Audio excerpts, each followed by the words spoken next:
O Diyos naming may kapal, pasensya po dahil minsan aming napapabayaan ang ating komunidad. Pasensya sa mga kalat at iba pang ginagawa namin na makakasira sa ating kapaligiran.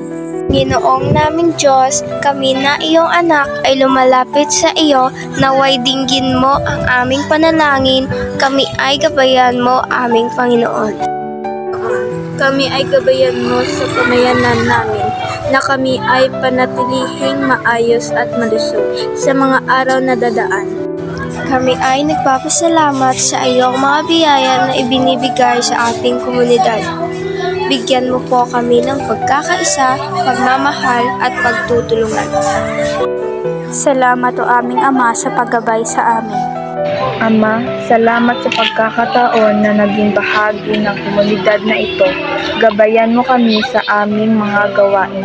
Bigyan mo kami ng pagkakaisa, pag-unawa at pagmamahal upang kami ay makapagbigay ng magandang serbisyo sa aming komunidad.